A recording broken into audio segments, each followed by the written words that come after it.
Louvado seja o nosso Senhor Jesus Cristo, para sempre seja louvado. Sejam bem-vindos, caríssimos irmãos, à segunda aula do nosso curso de Introdução à Doutrina Social da Igreja.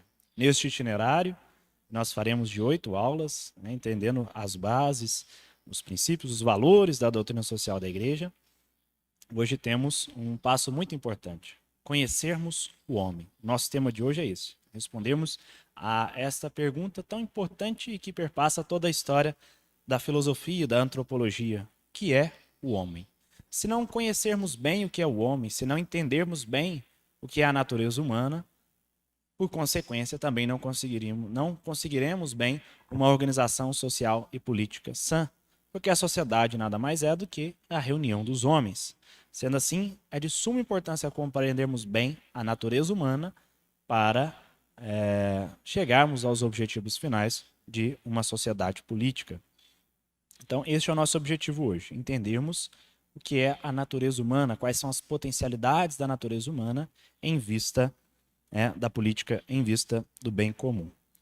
Vamos rezar, vamos pedir ao Senhor que nos dê a luz e a graça do seu Espírito para que tenhamos uma boa aula. Em nome do Pai, do Filho e do Espírito Santo. Amém.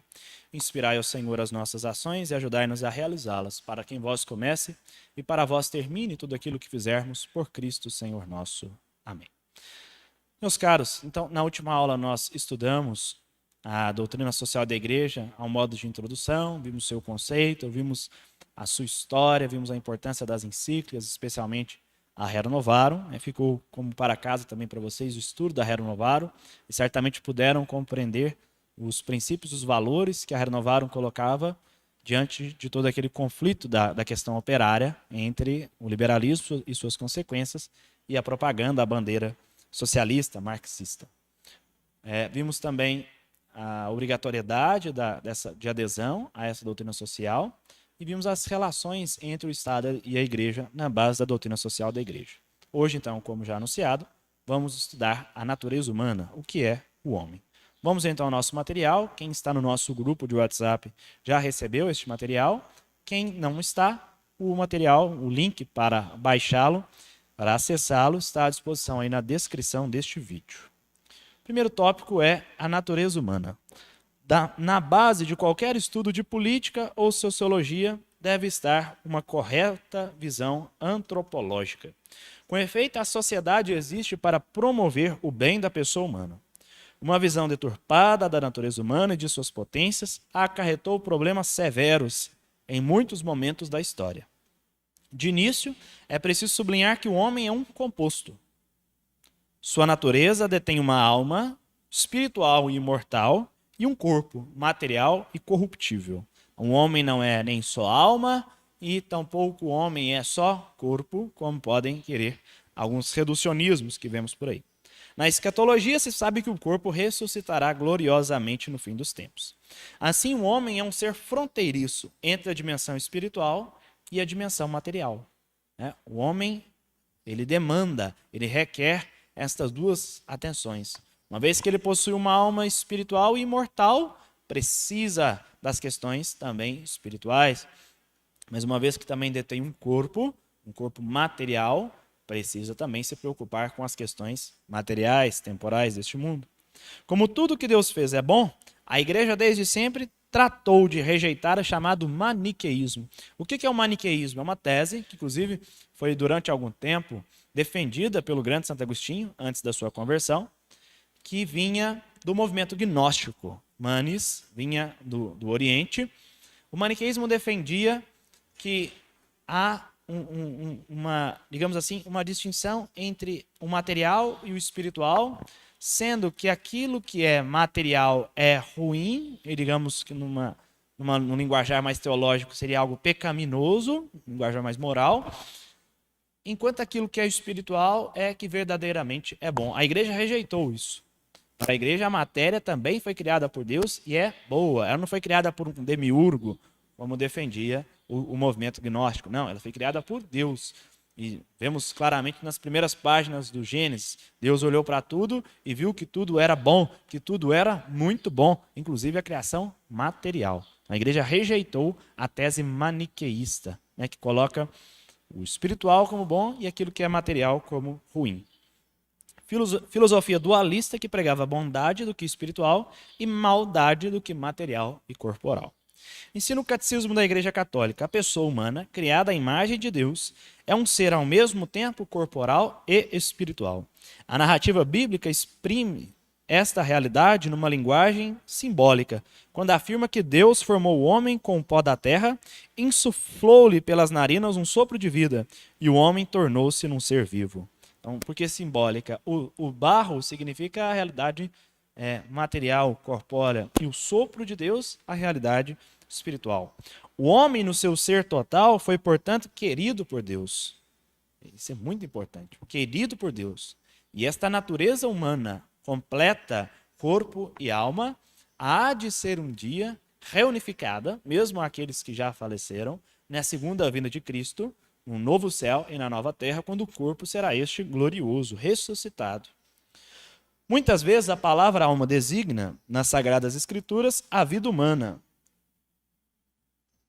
ou a pessoa humana no seu todo, mas designa também o que há de mais íntimo no homem e de maior valor na sua pessoa, aquilo que particularmente faz dele imagem de Deus. A alma significa o princípio espiritual no homem. O corpo do homem participa da dignidade da imagem de Deus. É corpo humano precisamente por ser animado pela alma espiritual.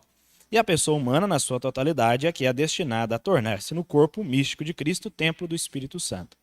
Vejam, todo ser vivo tem alma. Mesmo os animais, mesmo as plantas.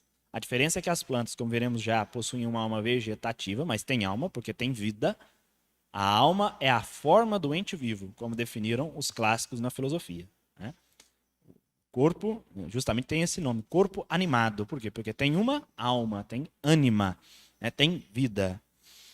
Os animais possuem também uma alma, mas uma alma sensitiva, uma alma bruta, que consegue perceber as coisas sensitivamente. Já o homem, uma alma intelectiva. Já estudaremos isso melhor.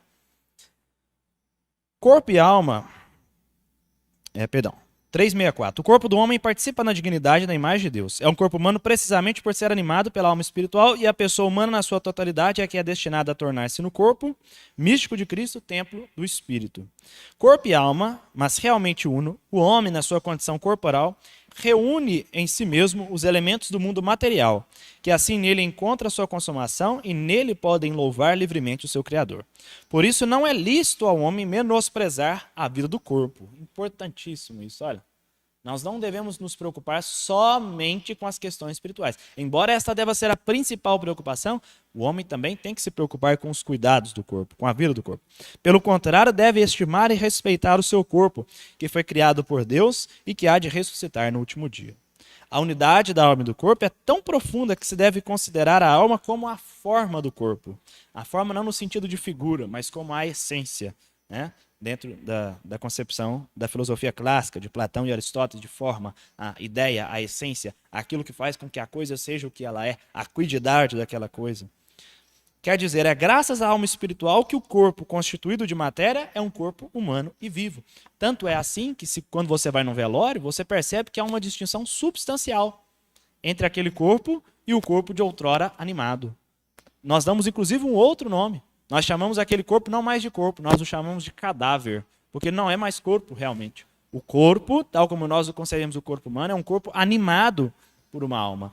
A morte é justamente a separação entre a alma e o corpo, de tal maneira que aquele que está lá no caixão não é mais, no esquife, não é mais verdadeiramente um corpo humano, senão um cadáver, embora deve receber todo o respeito.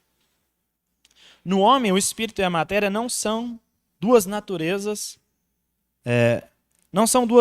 unidas, mas a sua união forma uma única natureza. Veja que coisa interessante. Não são duas naturezas, uma espiritual e uma corporal, mas uma única natureza. A natureza que nós chamamos de natureza humana, formada de corpo e de alma. É preciso fazer a distinção entre o ser humano e os demais seres vivos. De modo geral, denomina-se alma o princípio vital que anima ou faz viver a matéria orgânica.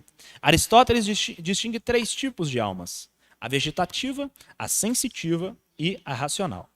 A vida meramente vegetativa, ou seja, a alma vegetativa, tem as seguintes funções apenas: nutrimento, crescimento e multiplicação da espécie. Vemos um exemplo claro dos vegetais, das plantas. se nutrem, crescem, ou seja, têm vida, estão animados, mas possuem tão somente uma alma vegetativa. Por isso não conseguem transcender a essas realidades de se multiplicarem, de crescer. A vida sensitiva, ou seja, agora já a alma sensitiva, além das funções anteriores, então toda alma sensitiva tem também os elementos da alma vegetativa, por isso os animais estão, de alguma maneira, por natureza, uma natureza superior à natureza das plantas. Por quê? Porque além das potências que já possui a alma vegetativa, possuem também as potências da alma chamada sensitiva. Possuem a faculdade de conhecer, mediante os sentidos, que são órgãos do corpo, os objetos concretos dotados de tamanho, cor, sabor, sonoridade, etc. Aí, claro, dentro da própria classificação dos animais, nós vamos ver que alguns têm todos os 5 sentidos e os 4 sentidos internos, outros vão ter só 1, 2 ou 3 sentidos. Isso coloca os animais mesmo numa posição, digamos assim, que hierárquica. A vida intelectiva, ou seja, a alma intelectual, esta por sua vez, só o homem a tem.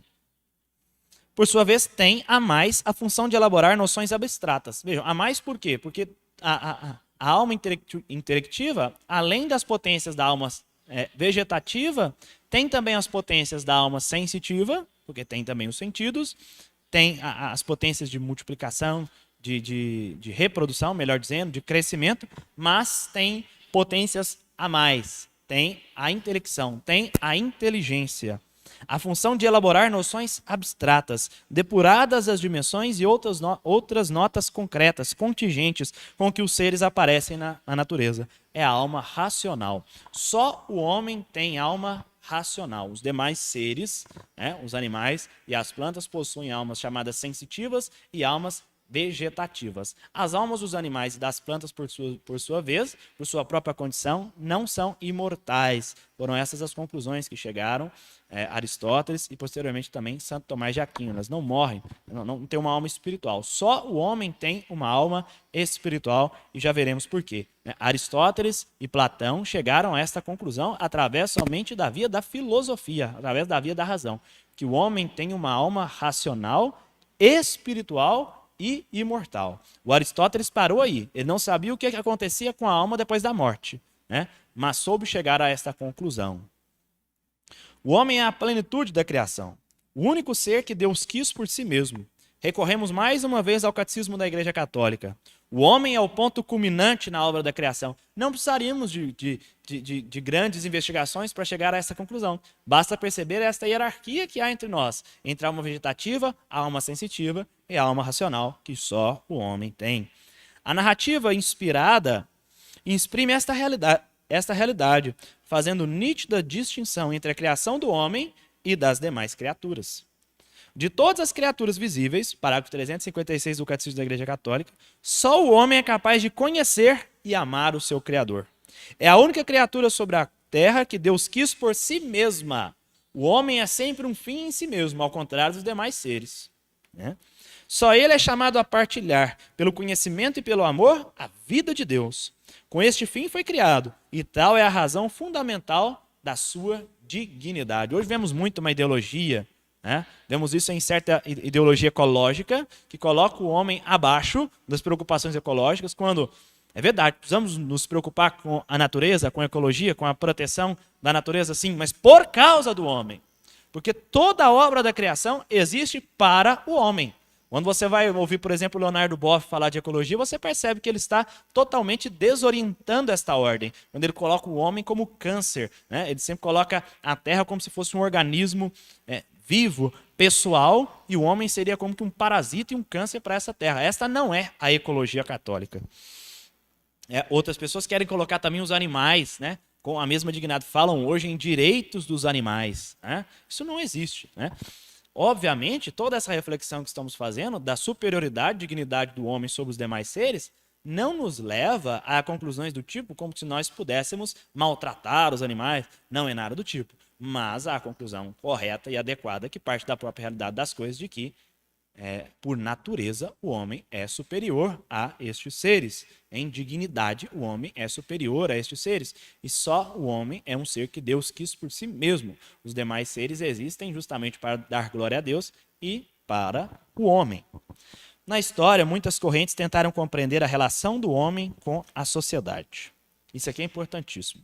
Para Aristóteles, em sua Política, o homem é um animal racional com natureza social, política. Para Aristóteles, o homem tende naturalmente a estabelecer-se socialmente e depende da sociedade para a consecução dos seus fins. Seja a primeira a sociedade, a família, seja a maior, a polis. Então vejam, o Aristóteles percebeu, a sua filosofia é uma filosofia realista, que parte da observação da realidade das coisas e daí tira conclusões. Percebeu pela própria ordem das coisas como elas são, que o homem é naturalmente um ser social. É a principal tese que está na obra Política de Aristóteles. O homem tende naturalmente a vir em sociedade. Não precisaríamos também de grandes investigações para chegarmos a esta conclusão.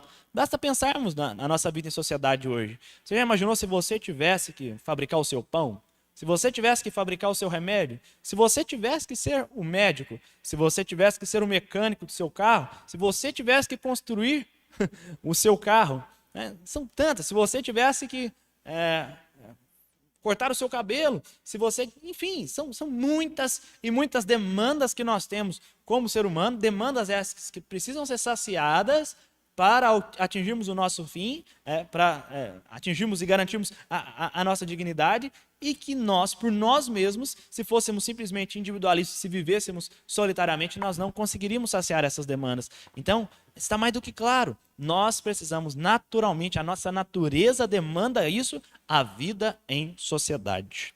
O estagirita, Aristóteles, que vem de estagiro, chega a dizer que quem não é capaz de se associar, ou seja, de viver em sociedade, ou não sente essa necessidade, é um bicho ou um deus. Contrariamente a esta visão aristotélica de que a vida em sociedade é uma demanda natural, ou seja, parte da própria natureza humana, nós tivemos, na história da filosofia, ainda presente, a corrente contratualista. O que defende a corrente contratualista? Que a sociedade é fruto de um contrato social, inclusive o famoso livro de Jean-Jacques Rousseau, do contrato social. Seja esse contrato realizado verdadeiramente em um determinado momento histórico, em que os homens teriam se organizado e falaram, vamos construir uma sociedade, seja esse contrato realizado implicitamente dia após dia, como de trato sucessivo, pelos homens, e os homens vão se organizando assim. Assim, eles retiram parte da sua liberdade particular, que vem da sua própria natureza, e colocam esta liberdade subordinada a uma organização social para a vida em sociedade. Vejam, que existe certo contratualismo na vida em sociedade, isso não negamos. Que existe contratos, acordos pelos quais nós nos organizamos, isso não negamos. O problema do contratualismo é quando ele nega que naturalmente o homem tende à vida em sociedade. E ele considera que esta busca em sociedade é fruto tão somente da vontade dos homens, porque os homens em um determinado momento resolveram assim se organizar. Então é o equívoco do contratualismo. A igreja assim vai aderir à tese aristotélica tomista de que o homem tende naturalmente à vida em sociedade. E isso é muito importante, né? Já veremos as importâncias desta tese. Já os contratualistas, vamos ver no material, destaque para Hobbes, John Locke, Rousseau, dentre outros, defendem que não há tal sociabilidade natural do homem. A sociedade seria originada de um contrato. Cada autor apresenta suas razões para a existência da sociedade, né? Alguns, como eu disse, defendem este contrato em um momento histórico, outros um contrato implícito, enfim. A igreja, com Santo Tomás de Aquino, adotou a tese aristotélica. Nesse sentido, ensina Pio XI na encíclica Divini Redemptoris. Mas Deus destinou igualmente o homem para a sociedade civil, que a sua mesma natureza reclama. É que no plano do Criador, a sociedade é um meio natural, de que todo cidadão pode e deve servir-se para a consecução do fim que lhe é proposto, pois a sociedade civil existe para o homem e não o homem para a sociedade. Guardemos, isto é um princípio da doutrina social da igreja. A sociedade existe para o homem e não o homem existe para a sociedade. Ressalta São João 23, na Pater in Terris. Sendo os homens sociais por natureza, é mister que convivam uns com os outros e promovam o bem mútuo, sociais por natureza. Por essa razão, é exigência de uma sociedade humana bem constituída que mutuamente sejam reconhecidos e cumpridos os respectivos direitos e deveres. Segue-se igualmente que todos devem trazer a sua própria contribuição generosa à construção de uma sociedade na qual direitos e deveres se exerçam com solércia e eficiência cada vez maiores. Vejam, hoje há uma tendência também muito forte dos católicos aderirem à ideologia chamada do conservadorismo, ou do conservadorismo liberal, né, que provém especialmente dos autores ingleses, como Edmund Burke, dentre outros. Vejam, também esta ideologia não está plenamente de acordo, embora haja valores neste conservadorismo, no sentido de proteger princípios e valores que são importantes para a vida em sociedade, mas há um certo equívoco também nessa ideologia presente em muitos desses autores. Muitos deles são contratualistas. Muitos deles acreditam que estes valores que precisam ser preservados porque são tradicionais na sociedade. Porque são fruto de contrato, mas devem ser preservados porque vêm de há muito tempo na sociedade. Não é essa a concepção católica. A concepção católica pode ser considerada conservadora? Sim, no aspecto de que nós cremos que existem valores morais objetivos absolutos que devem ser preservados. Mas não devem ser preservados porque provém de uma tradição. Mas devem ser preservados porque provém da própria natureza das coisas e jamais serão abolidos. O valor da vida, o valor da família, o valor da liberdade, dentre outros valores, devem ser preservados não porque provém de uma tradição cultural nossa, mas porque partem da própria ordem natural que Deus estabeleceu nas coisas. Vejam como é importante entender a diferença entre a doutrina que crê que o homem é social por natureza e aqueles que creem num contratualismo. Isso implica em muitos aspectos, como é esse que eu acabei de sublinhar. Essa conclusão, ou seja, a conclusão de que o homem é naturalmente social, é de grande importância. Se a natureza humana é social, significa que o bem da sociedade é o bem do homem. O homem necessita, olha que importante isso aqui, o homem necessita da sociedade para alcançar seus fins. Tal concepção é fundamental para se compreender os princípios de solidariedade, de participação, de bem comum, dignidade da pessoa humana e prevalência do interesse público sobre o interesse privado, que são princípios presentes na doutrina social da Igreja. Vejam como essa concepção aristotélico-tomista herdada pela doutrina social da Igreja vai ser importantíssima para compreender esses princípios. Quando nós os estudarmos, isso vai ficar mais claro ainda, né? Porque o homem é naturalmente um ser social e político, ele precisa se preocupar com as questões da sociedade. A sociabilidade natural do homem, entretanto, não deve levar à conclusão equivocada de que a sociedade está no centro da preocupação política. Não é a sociedade abstratamente considerada que está no centro. Tudo, em verdade, existe para a pessoa. O centro é a pessoa. Mesmo a sociedade é um fim, em vista do bem da pessoa humana. A pessoa pré-existe à sociedade. Liberalismo e comunismo se equivocam aqui. O primeiro, o liberalismo, é individualista. O segundo é coletivista. A doutrina social da Igreja nos dá a via virtuosa. Com sua natureza social, os homens devem cooperar em vista do bem comum, que acaba por favorecer a pessoa humana. Não se pode cair na tentação egoísta individualista, que só se preocupa com o indivíduo em si e deixa a sociedade para lá, nem na tentação coletivista, que se esquece que o fim da sociedade é o bem da pessoa. Percebemos isso em muitas tentações. O fascismo mesmo tinha muito disso. Tudo no Estado, tudo para o Estado. A face do fascismo é a busca do Estado, o Estado em si. O fim é o Estado, é o bem do Estado. Não, para a doutrina social da Igreja, o fim não é o Estado. Nós não procuramos o fim, não procuramos o fim do Estado abstratamente considerado, mas o fim do Estado é um meio para que a pessoa humana atinja os seus fins e o seu bem. É preciso ainda dizer algo sobre a pessoa humana. Boécio conceituou pessoa. O que significa isso? Pessoa. Para Boécio, é a substância individual de natureza racional. Esse é o conceito clássico de pessoa, inclusive também foi seguido por Santo Tomás de Aquino, né? Vem de Boécio. Depois nós tivemos aí no começo do século XX o movimento personalista, do qual fez parte inclusive o Papa João Paulo II, que trouxe algumas outras contribuições a este conceito de pessoa. Já veremos. né, as suas consequências. A partir de tal concepção, com os acréscimos da filosofia personalista, podemos apontar algumas notas do que é a pessoa humana. Primeira nota, a substancialidade. A pessoa subsiste a mudanças ou alterações acidentais. A pessoa é sempre a mesma, embora mude o mundo ao seu redor ou ela mesma.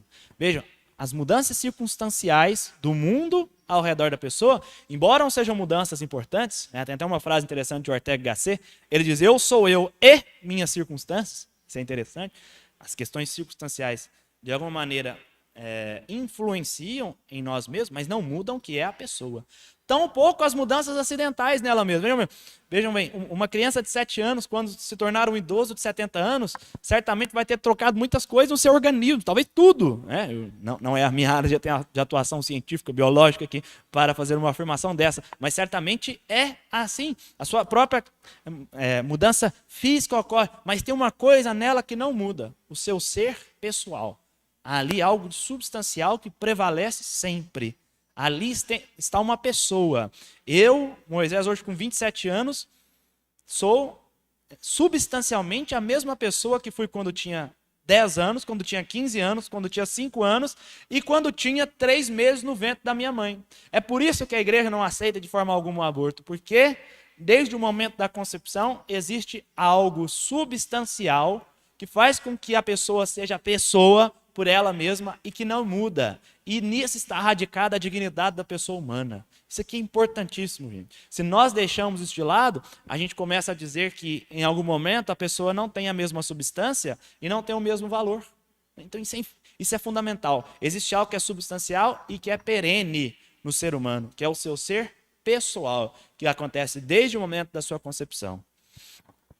A individualidade, a subjetividade, aquilo que permanece da pessoa nunca é uma coisa, mas um alguém, o que é próprio e específico de cada um. Eu acho isso muito bonito. Né? Dentro de cada um de nós existe um alguém. Né? Dentro de cada um de nós existe uma pessoa. Não somos coisa. Né? Isso deveria sempre estar na base dos nossos relacionamentos e das nossas atitudes. Sempre que vou fazer algo com alguém, eu devo me lembrar que ali não está uma coisa, mas está um alguém, está uma pessoa humana. Terceiro ponto, a natureza racional. É a capacidade de conhecer a realidade que todos nós temos enquanto pessoas. Quarto ponto, a natureza relacional. A pessoa é um ente que se relaciona. Justamente, isso também parte da própria questão da natureza humana social. Né? O homem tende naturalmente a se relacionar, pois embora tenha vida própria, não é um ser fechado em si mesmo, precisando transcender-se. E por fim, a natureza livre. A pessoa é capaz de se determinar em vista de seus fins. Vejam, a liberdade última que nós temos, nada pode tirar. Né? A liberdade de consciência. Né? Podem nos mandar fazer determinados atos exteriormente, mas interiormente ninguém nos tira esta liberdade que todos nós temos. Né? Então, o homem é capaz de se autodeterminar. Se eu tiver aqui um copo de Coca-Cola, um copo de refrigerante e um copo de suco, eu sou capaz, porque sou livre, embora a minha inteligência leia, olha, isto é água, isto é suco, isto é refrigerante. Este vai fazer bem para a sua saúde, esse nem tanto, esse, enfim. A minha inteligência vai me dizer uma série de coisas, mas eu tenho uma outra potencialidade que é a vontade, no qual está radicado justamente a liberdade. Né? Eu sou capaz de me autodeterminar em vista de qual dos três eu gostaria de beber. É só para dar um exemplo da nossa natureza livre. Tais notas são fundamentais para compreender as bases da dignidade intrínseca da pessoa humana. Isso é importante. Hoje vivemos nessa luta de classes, né? Querem dividir as pessoas, negros contra brancos, homossexuais contra heterossexuais, católicos contra protestantes, enfim, como se a dignidade da pessoa humana estivesse radicada em cor de pele, em opção, em a religião que aquela pessoa adota. Não, a dignidade da pessoa humana é intrínseca. É pela própria condição do ser pessoal dela, do ser pessoa, que essa pessoa é digna. É por isso que nós respeitamos a todas as pessoas. A despeito de suas posições, a despeito de opções de vida que estejam inadequadas de acordo com a lógica do Evangelho, nós respeitamos a todos. Por quê? Porque a dignidade da pessoa humana não é conquistada pelas opções. A dignidade da pessoa humana é intrínseca à natureza da pessoa humana. Então já vimos o que é o homem, é um ser formado, uma natureza formada de corpo e de alma. Já vimos que o homem é alguém que tende naturalmente a vir em sociedade. E vimos o que é o ser pessoa. Agora entramos em um outro assunto que é muito importante em antropologia, que é a existência do pecado. Sabemos que Deus criou o homem com uma natureza, mas que essa natureza foi machucada por um acontecimento no começo da história humana, que é o que nós chamamos de pecado original. No estudo da antropologia, é essencial compreender um acontecimento histórico, o pecado original. Segundo Joseph Ratzinger, o estudo, depois Bento XVI, o estudo do pecado original é uma das maiores necessidades da teologia e da prática pastoral da igreja atualmente. Com efeito, ignorar o primeiro pecado implica em ignorar a causa dos principais problemas antropológicos e sociológicos. Se eu desconsidero o pecado original, eu estou desconsiderando a causa dos grandes problemas atuais, além de desprezar os motivos da necessidade da salvação que nos foi concedida por Cristo. Ensino o compêndio da doutrina social da igreja. Na raiz das lacerações pessoais e sociais que ofendem em várias medidas o valor e a dignidade da pessoa humana, encontra-se uma ferida no íntimo do homem. À luz da fé, chamamos-lhe pecado, começando pelo pecado original que cada um traz consigo desde o nascimento, como uma herança recebida dos primeiros pais, até os pecados que cada um comete, abusando da própria liberdade. Na mesma linha, o Catecismo da Igreja Católica, a doutrina sobre o pecado original, ligada da redenção por Cristo, proporciona uma visão de lúcido discernimento sobre a situação do homem e da sua ação neste mundo. Pelo pecado dos primeiros pais, o diabo adquiriu um certo domínio sobre o homem, embora este permanecesse livre. O pecado original traz consigo a escravidão, sob o poder daquele que possui o império da morte, isto é, o diabo. Agora vejam que importante isso aqui que o Catecismo diz. Ignorar que o homem tem uma natureza ferida, inclinada para o mal, dá lugar a graves erros no domínio da educação, da política, da ação social e dos costumes. Se nós ignoramos isso, ignoramos algo que está radicado na natureza humana, que está ferindo esta natureza humana. É preciso considerar o pecado original se queremos alcançar soluções sãs no âmbito econômico, no âmbito político, no âmbito da educação. Um professor que se esquece disso certamente não vai conseguir levar os seus alunos aos fins últimos da educação. Se esquece que aquela criança, ainda na mais tenra idade, tem em si uma marca do pecado original que a faz, muitas vezes, tender para o pecado, para o mal.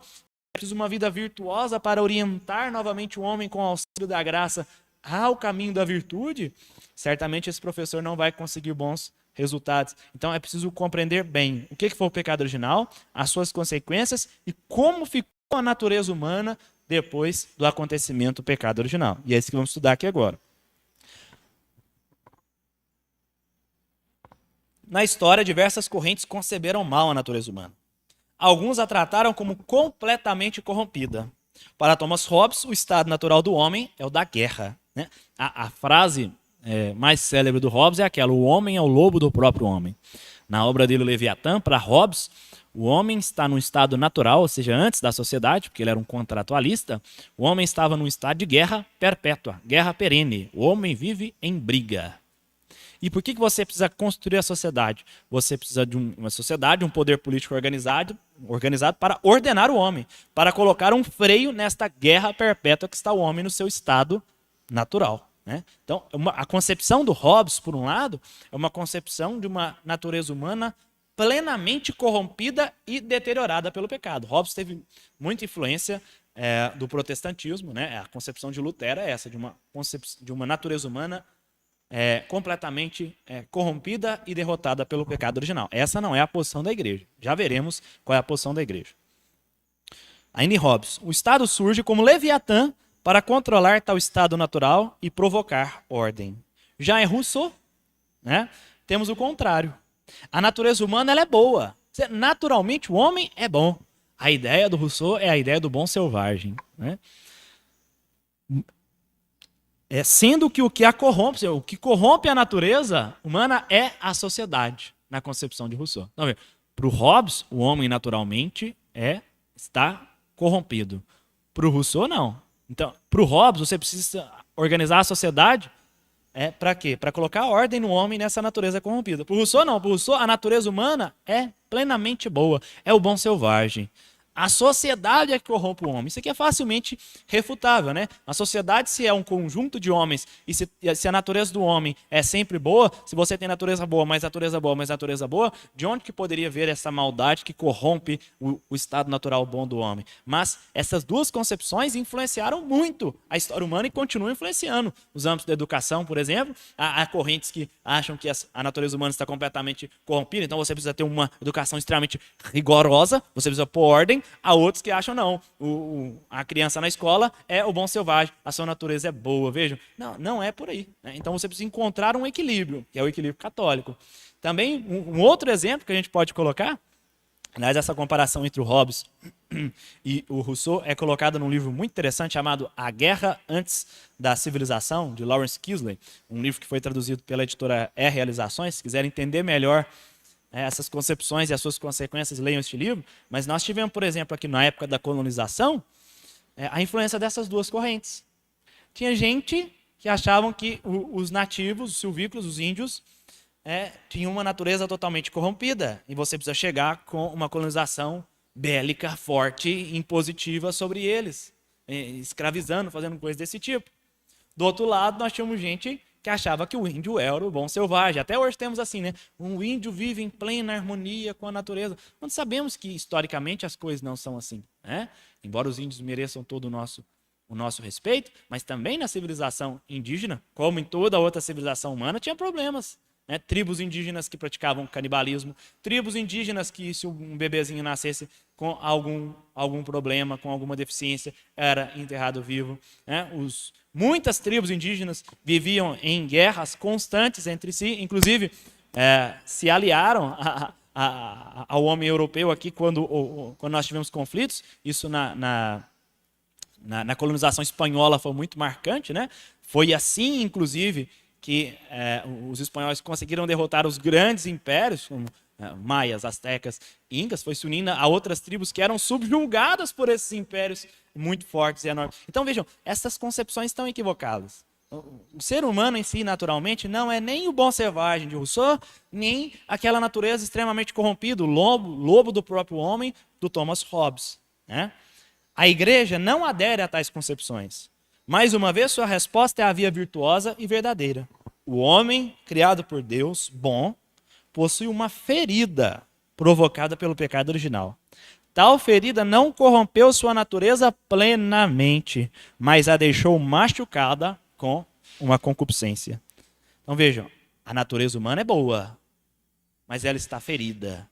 Ela possui em si uma concupiscência, uma tendência que a leva ao pecado e ao mal. É preciso ter isso em conta. Né? Se quisermos alcançar bons resultados em todos os âmbitos, econômico, político, educacional, é preciso ter em mente a verdadeira realidade a respeito da natureza humana. A vida virtuosa com o auxílio da graça é o caminho para que o homem atinja os fins queridos por Deus em sua obra criadora. É necessário haver um concurso, ou seja, uma união entre o esforço humano e a graça de Deus. A igreja, assim, não crê em soluções políticas que não passem pela transformação do homem, primeiramente. Importantíssimo isso aqui, gente. Importantíssimo. Nós vemos muita gente querer soluções nas estruturas políticas da sociedade. Nós precisamos fazer uma reforma política. E o que é uma reforma política? É mudar as leis. É sempre isso. Nós vamos mudar as leis, mudar as leis, mudar as leis. Precisamos mudar a estrutura, mudar a organização. Vejam, é importante pensarmos nisso? Sim, se as leis são injustas, precisam ser modificadas. Se as estruturas são injustas, precisam ser modificadas. Mas não existe solução política, social, econômica, educacional que não passe por uma transformação da pessoa humana. A igreja não crê numa solução para esse mundo se não se transforma o coração humano. Por exemplo, no conflito entre liberalismo e marxismo a respeito de um comportamento de um patrão, a doutrina social da igreja, como o Leon Harmel, né, que eu citei na última aula, a igreja crê na transformação do coração deste homem.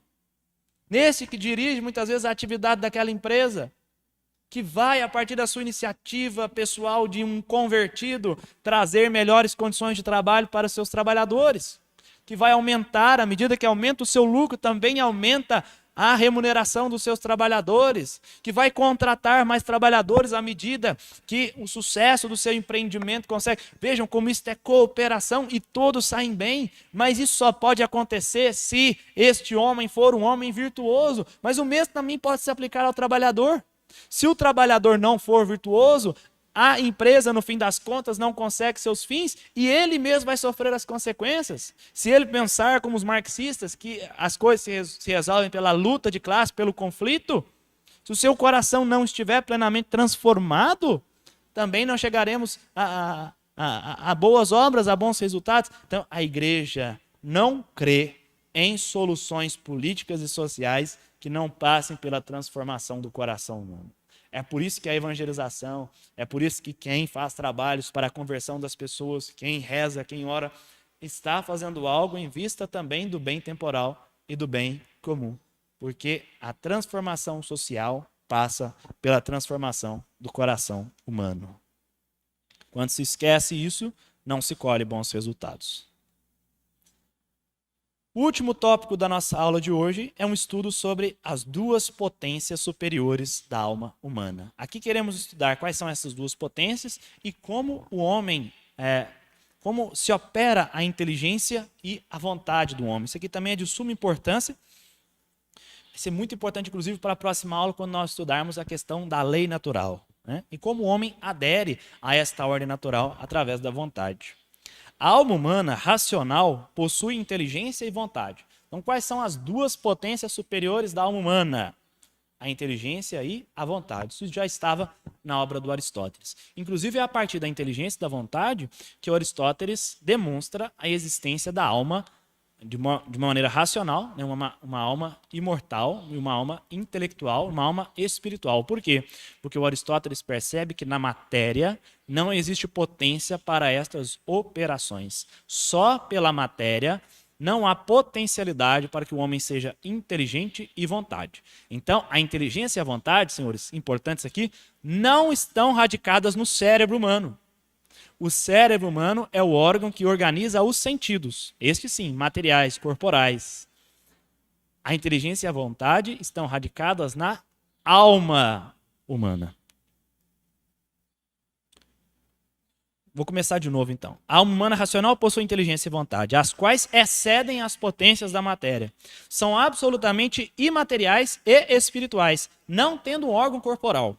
O cérebro não é o órgão da inteligência, conquanto seja utilizado pela inteligência, como aquele que organiza os sentidos internos e os sentidos externos. Estes sim, materiais, mas a inteligência não. Por isso, a alma subsiste ao corpo após a morte. A potência mais importante da alma humana é a inteligência.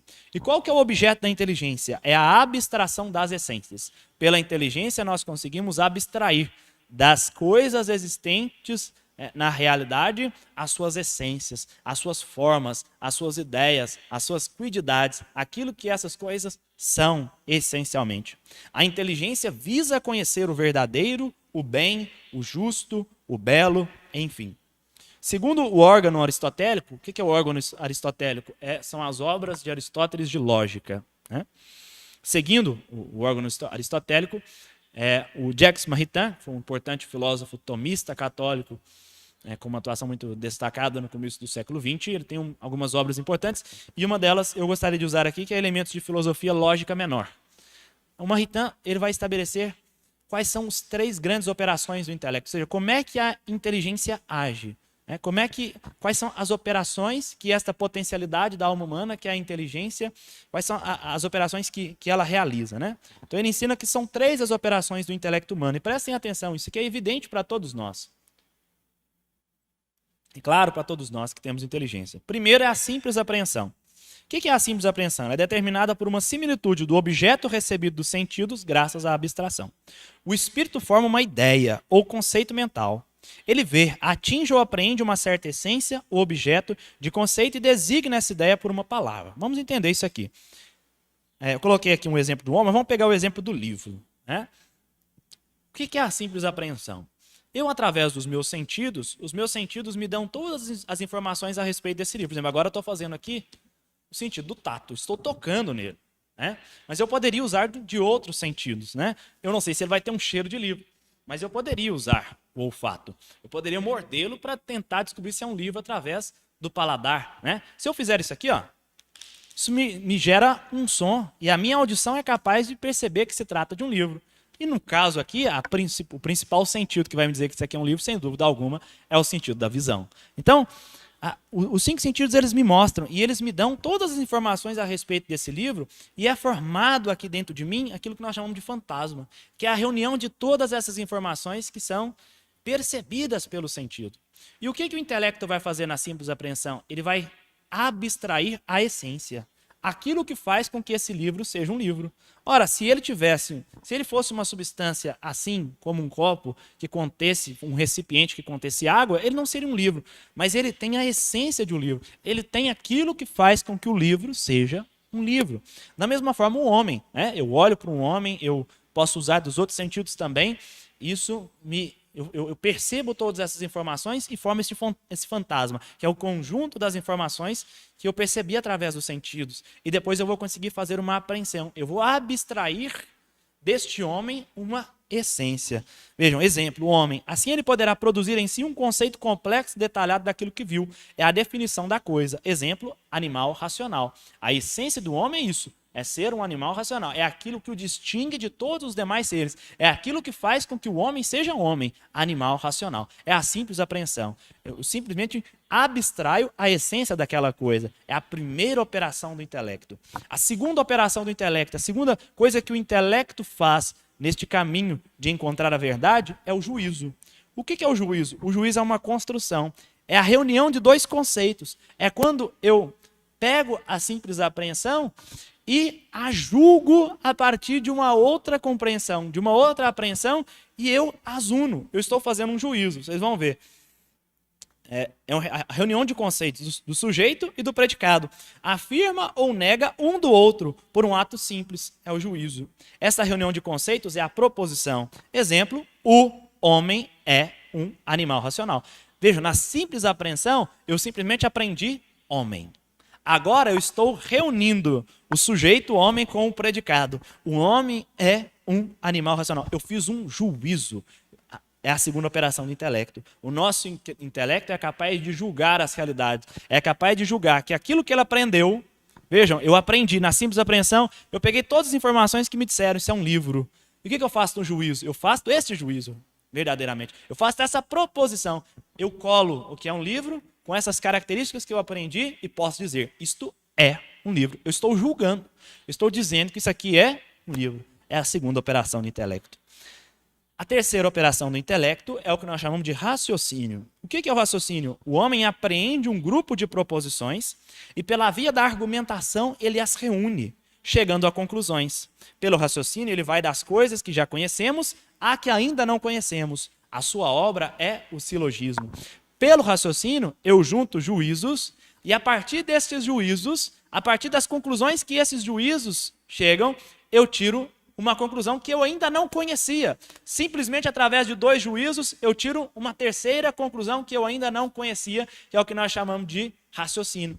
A obra, a estrutura do raciocínio, ela é feita pelo silogismo. Aqui nós temos um exemplo muito claro do que seja um silogismo. Nós temos uma premissa maior, que abarca tudo. O homem é animal racional. Eu consigo chegar a esta conclusão de que o homem é um animal racional através das 2 primeiras operações, pela simples apreensão e pelo juízo. Eu chego a esta conclusão. O homem é animal racional. É uma premissa.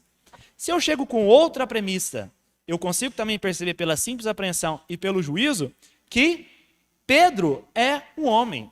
Ora, se o homem é animal racional e se Pedro é um homem, eu posso chegar a uma conclusão a partir destas 2 premissas. Eu consigo chegar a uma conclusão de que Pedro é racional. Ora, se todo homem é racional, e se o Pedro é homem, logo Pedro é racional. Isso pode parecer ser um pouco infantil, um pouco banal, mas é assim que o nosso intelecto opera. É assim que ele age, é assim que ele conhece a verdade das coisas. Eu sempre gosto desse exemplo. Se você vai atravessar a rua, você tem que juntar duas premissas, que é a seguinte: a primeira premissa te diz, eu não posso atravessar a rua se vem carro. A segunda premissa te diz, não vem carro. A partir disso, eu faço um raciocínio. Eu parei lá, olhei, eu sei, a premissa maior, não se pode atravessar a rua se vem carro. A premissa menor, eu observei, não está vindo carro. Logo, eu faço um raciocínio na minha mente que diz, você pode atravessar a rua. E é assim que eu atravesso a rua. Tudo que nós fazemos,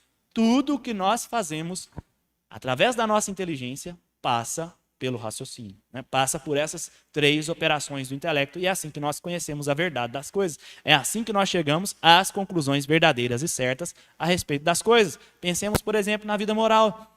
Na vida moral existe uma premissa evidentíssima para nós, que é a premissa do busque o bem e evite o mal. Isso é evidente para nós. Devemos buscar o bem e evitar o mal. Ora, eu vejo que matar alguém é mal. Logo, eu consigo fazer uma conclusão, né? Ou melhor, eu vejo que tirar a vida de alguém, ou seja, eliminar a vida é um mal. Logo, matar deve ser evitado, né? Busque o bem, evite o mal. Matar é mal. Matar deve ser evitado. São a forma como a nossa inteligência age, como a nossa inteligência opera em vista de conhecer o bem. É assim mesmo também que nós conhecemos a própria lei natural, né? Além das leis deste mundo, do âmbito metafísico, do âmbito de simplesmente conhecer a realidade, mas também sob o âmbito prático, né? Só o homem tem essas capacidades. Então, as três operações do intelecto: simples apreensão, juízo e o raciocínio. É assim que age a inteligência. A segunda grande potência da alma é aquilo que nós chamamos de vontade. O que é a vontade? É o apetite intelectivo ou racional, uma inclinação para aquilo que o intelecto lhe apresenta como bem. O homem decide sobre si mesmo através da vontade. A vontade é, assim, a potência que nos faz agir. É a potência que nos faz tomar as decisões em vista daquilo que a primeira potência, que é a inteligência, já nos disse, já nos ditou.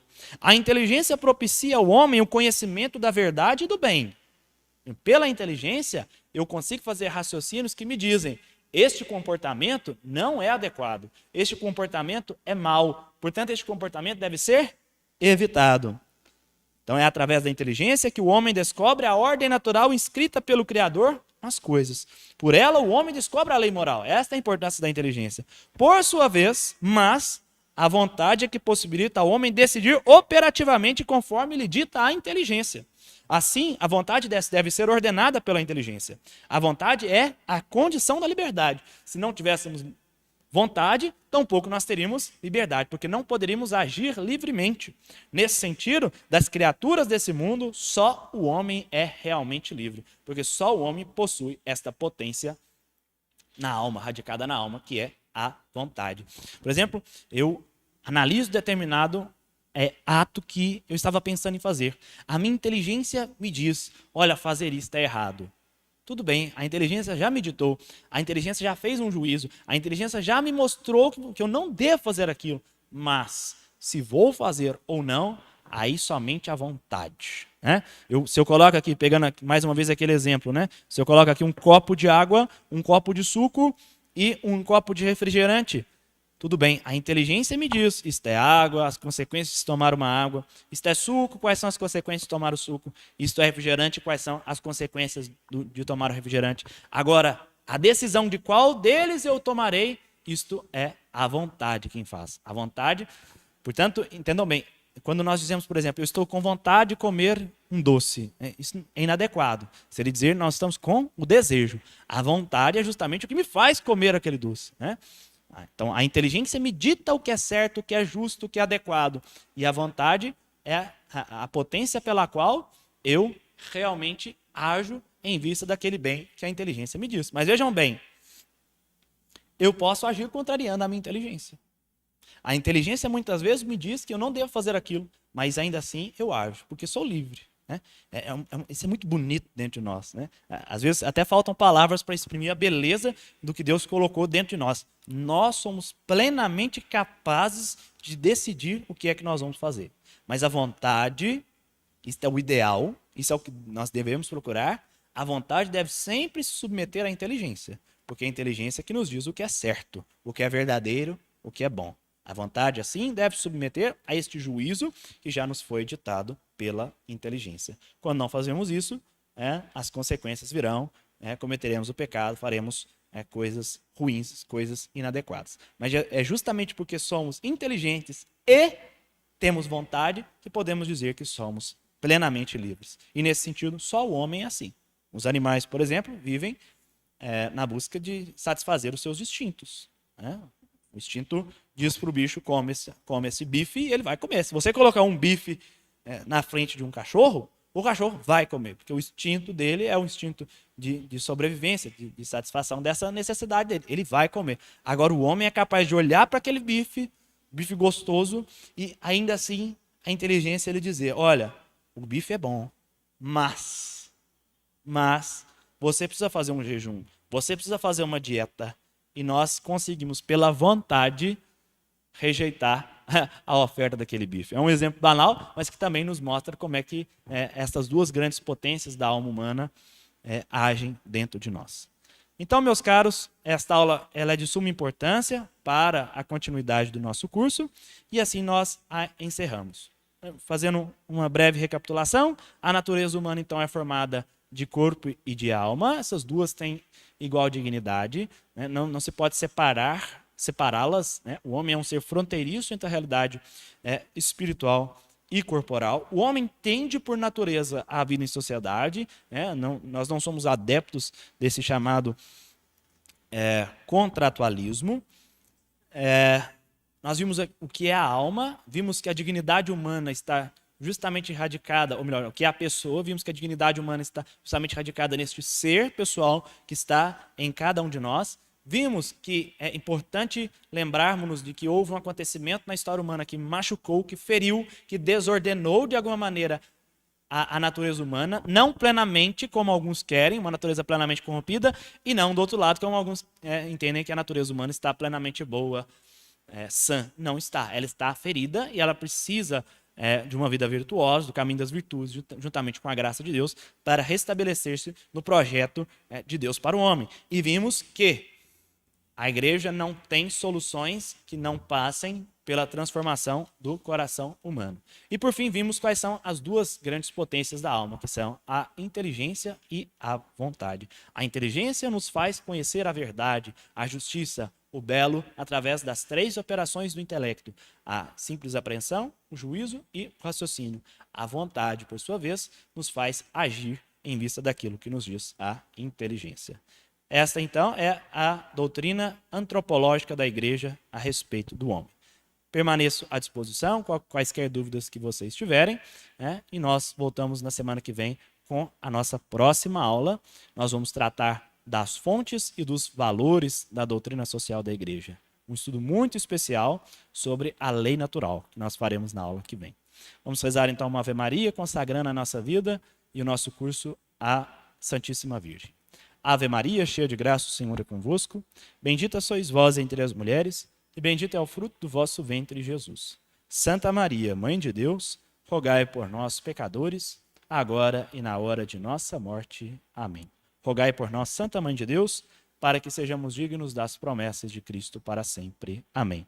Viva Cristo Rei, louvado seja o nosso Senhor Jesus Cristo. Em nome do Pai, do Filho e do Espírito Santo. Amém.